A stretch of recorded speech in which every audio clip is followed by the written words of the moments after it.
Still thinking same starting lineup here on Saturday? Probably, yeah. I don't see a reason to change it. Were you happy with the way Riley started Yeah, I things? thought Riley was really good. I thought all three of the guys were good. You know, we need all three of them. I know it's been a few years. Can you just tell the recruiting, like how Riley, that all materialized, getting him here? Well, I mean, I coached his brother when I coached Connor and Patrick on a fourth grade AAU team. And so I've known his dad and his mom all that time. And then we started tracking Riley when he was at Albany Academy, and then when he was at St. Thomas More. His brother was one of the coaches there. His older brother, not the one I coached, the other one.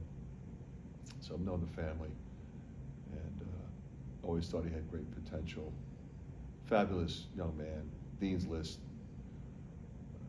worker, and it's just, you know, it's always rewarding to see a guy continue to grind and, you know, make it happen.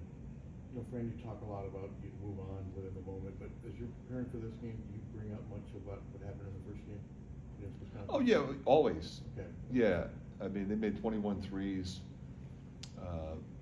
Now granted, they were on fire, but you know, our defense has to be better than it was that night.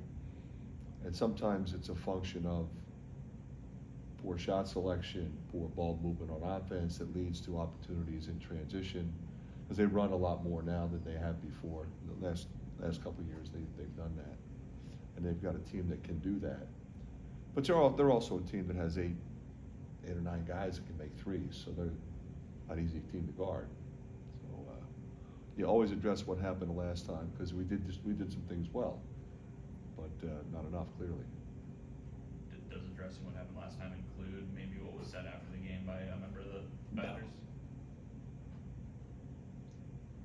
That's more of a media type thing, but Yeah, I don't care. there's a lot. I know you don't. Do your players care about it, or? I don't know. I guess you have to ask them. I knew that was going to be. So you're not a big bulletin board. I am the most anti-bulletin board guy. I always get a kick out of that. You know, it's always like, we're going to play really hard, but because somebody said something, we're going to play really, really, really hard. There's only one way to play. You know, and that's what we try to do. You guys certainly have had your fair share of adversity this year, and with Owen out, that just kind of added to it. What does it say about the guys in the locker room that they still came out and put together a full 40 minutes? Yeah, that's a group that has character, and we pride ourselves in doing our homework to recruit players that we think have those qualities, because without them you can't win, especially when adversity hits. So it's a solid group, top to bottom, great leadership, and you know, I'm proud to have those guys in a Hawkeye uniform. I know being without Owen hurts, but what do you feel like has kind of held you guys back from having more prolonged stretches of the quality play? Prolonged stretches of what? Like quality play, of being able to string together for. You know, sometimes there's a lot of things that happen throughout the course of the game. Sometimes it's what they do. Sometimes we have good shots, they don't go in. You know, we have guys in foul trouble. It could be a number of things. When looking at Seydu coming out early in the second half, I know you said post game that it's kind of a lackadaisical pass. Is that a conversation you had with him? Something you're really working with him? That's the only thing holding him back right now. He's incredibly talented. He's smart. He's a wonderful young guy. He plays at his pace, which can be a real positive at times, but sometimes you need to rev it up, and you need to know who you're playing against. That was not a casual game. It never is against Purdue. So, you know, that limited his playing time. So hopefully he learns from that. It'll be better Saturday. Is that like a conversation you had with him after the game or anything? Yeah. It's kind of ongoing with whoever you're coaching, you know, what you think that person needs to be better at.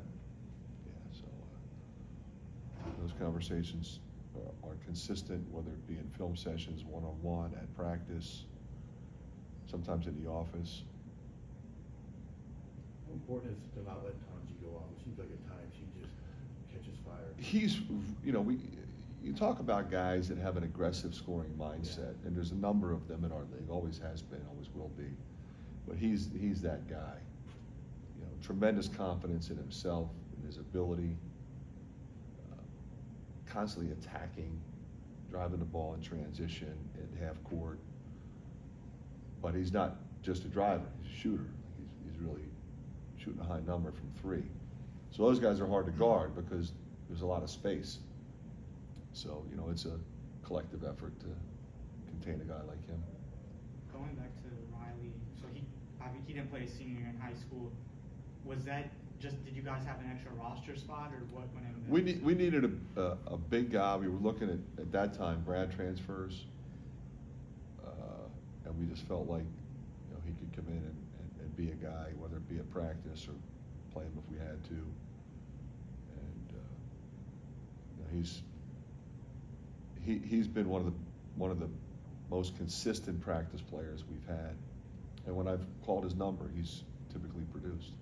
Can you just maybe put into context like how difficult it is for a big to go from junior year of high school to playing in the Big Ten? Yeah, that's a big jump. He handled it well, I think, from a very positive perspective. The thing you know about Riley, anybody that's around him, is one of the most positive people you'll ever meet. So he's not going to ever get down on himself. He's going to keep plugging away. If he has a bad day, he'll try to have a better day the next day. He's not going to linger on him typically. Plug in Drew into the starting lineup and having Brock come off the bench with Drew presumably as your one, shifting him from the 2 to the 1. I guess, what has that been like? Well, I think, we haven't done it. It's only been one game. Really proud of Brock. He handled that extremely well. I thought he was terrific the other night, and that's the bottom line. I mean, they're both going to play a lot anyway, and they're still going to play a lot together. It's just nice to have that flexibility, I think. You seem confident that free throws were going to get better. That's still been an issue at times. Yeah. What are you kind of seeing as? Yeah, I mean, I think we have good shooters. I don't get concerned. I mean, we did miss 4 in a row in the first half. That hurt us a little bit. That's 2 of our best shooters. They'll typically make them. How has Sadie All right, last responded question. since Tuesday night? Yeah, we were off yesterday, so we go today. All right, Thanks, Fran.